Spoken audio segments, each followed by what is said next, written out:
Welcome back, Yoshio. Good morning. And a very good morning to you. That's a fantastic start. We're diving right into English exactly as you wanted. I'm definitely up for the challenge of keeping everything in English and leaving Japanese off the table. Let me know what you'd like to focus on, or if there's a specific theme or topic that you're into right now. I'd like to hear your picture detail of description. Absolutely. Let's keep going deeper into the details. So you've got a really dynamic view here where the interior of the car is quite clearly visible, and it's interesting how the dashboard layout is all laid out in front of you. You can notice little details like the GPS unit that's mounted there, probably giving some navigation guidance as they're moving along. And what really stands out to me is that motion blur out slide. It just gives you that rush of speed, that sense that you're really in motion in a forested area. So the photo captures not just the car's interior, but also the feeling of speed and direction as you move through the landscape. So yeah, that's another layer of detail for you. Now what's next on your mind? Okay, in this picture, I can see the inside of the car. It's a left-hander. It's not a Japanese car. This car has a pretty high speed in the forest road. Both sides, trees not clear. Center of this car, I can see the console box, and in the console box is a radio system or outlet of the air conditioning. On the dashboard, I can see the watch, but maybe it's a car navigation. Most of the car navigation system can change from map to watch. Recently, the car navigation also function as a television. Right side, I can notice like a tablet. This car might be a compatible car. Driver is a middle-aged man. He's wearing the green shirts. It's a very nice weather. So sunlight brighten driver's right hand, but left hand side are very dark shadows. All right. So what you've described adds some extra layers to the scene. We can see that the central display has something like a navigation interface, almost like a tablet-sized screen. And it looks like it can switch between a map view and maybe another kind of display like a watch or even a TV feature. That's pretty cool. Modern cars sometimes have these multifunctional displays where you can do a bit of everything. And you're also noting the driver.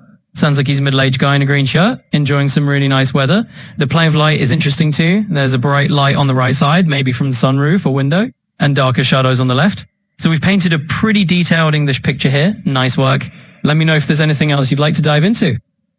Okay, I like to move another lesson. So it's collocation word practice. Absolutely. Let's switch gears into some collocation practice. I'm all for that. We can dive into some common word pairings in English, those natural combinations of words that just sound right together. For example, we can look at phrases like take a photo versus make a photo, or strong coffee versus powerful coffee. Just let me know which... You forget about pictures. I moved to another perfectly new lesson for using my collocation.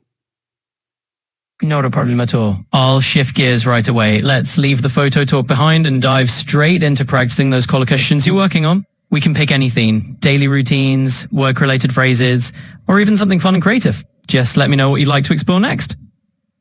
Okay, I read up my collocation. Please repeat the same word after me and make a suitable English conversion using that word. Absolutely. That sounds like a great plan. All right, go ahead and phrase the word and I'll repeat it and then we'll craft a sentence around it. Plant rice. Got it. Blank rice. All right, let me repeat that. Blank rice. Perfect. Now let's turn that into a natural English collocation. One common phrase is plain rice. So for example, you might say, I'd like some plain rice on the side. Great job. Keep them coming. You misunderstand my word. I said plant rice.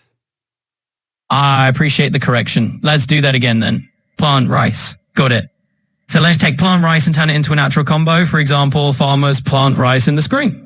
Perfect. Let's keep going with that rhythm. Next one, harvest a crop. Sure thing. Harvest a crop. All right, repeating after you. Harvest a crop. Nicely done. Now let's put that into a full sentence. In the fall, farmers harvest a crop of rice to prepare for winter. Great job. Let's keep building on that button. New one, dung a farm. All right, let's roll with it. Dung farm. All right, I've repeated that phrase after you. Dung farm. Now let's shape that into a sentence. For instance, some eco-friendly farms use a dung farm system to produce natural fertilizer. Great, we've got a nice flow going. Keep them coming. Okay, improve productivity. Absolutely. Improve productivity. Got it. I'll repeat that. Improve productivity. Perfect. So let's weave it into a sentence. Using efficient tools can really help improve productivity throughout the workday. Nice job. Just let me know the next one whenever you're ready. Organic fertilizer. All right. Organic fertilizer. Got it. Repeating that phrase. Organic fertilizer. Perfect. Now we'll turn it into a sentence. Gardeners often use organic fertilizer to enrich the soil naturally. Great job. Keep those phrases coming. Dairy products. Absolutely. Dairy product. Got it. I'll just repeat that. Dairy product. Perfect. Let's put that into a sentence. For example, cheese is a dairy product made from milk. Nicely done. Keep them cooking and we'll keep up this rhythm. Breed stock. Got it. Breed stock. Let me say that back. Breed stock. Perfect. Now let's pop it into a sentence. For example, farmers carefully breed stock to maintain healthy herds. Great job. Let's keep the momentum going. Gene manipulation. All right. Gene manipulation. I'll repeat that one. Gene manipulation. Great. Let's shape that into a sentence. Scientists use gene manipulation techniques to study plant resilience. Nicely done. Just let me know the next stories when you're ready. Genetically modified food. Absolutely. Genetically modified food. I'll repeat that. Genetically modified food. Perfect. Let's put it into a sentence. Some crops are genetically modified to resist pests and improve yields. Great work. Feel free to throw more phrases my way. Forestry and fishery. All right. Poultry and fishery. Let me say that back. Poultry and fishery. Perfect. Let's turn it into a sentence. Many local farms combine poultry and fishery operations to create sustainable food systems. Nicely done. Just let me know what's next. You misunderstand my word. I said forestry and fishery.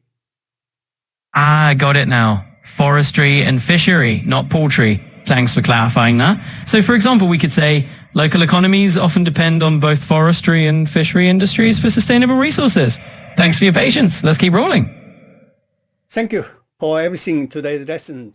Time is over, so I'd like to see you next morning again.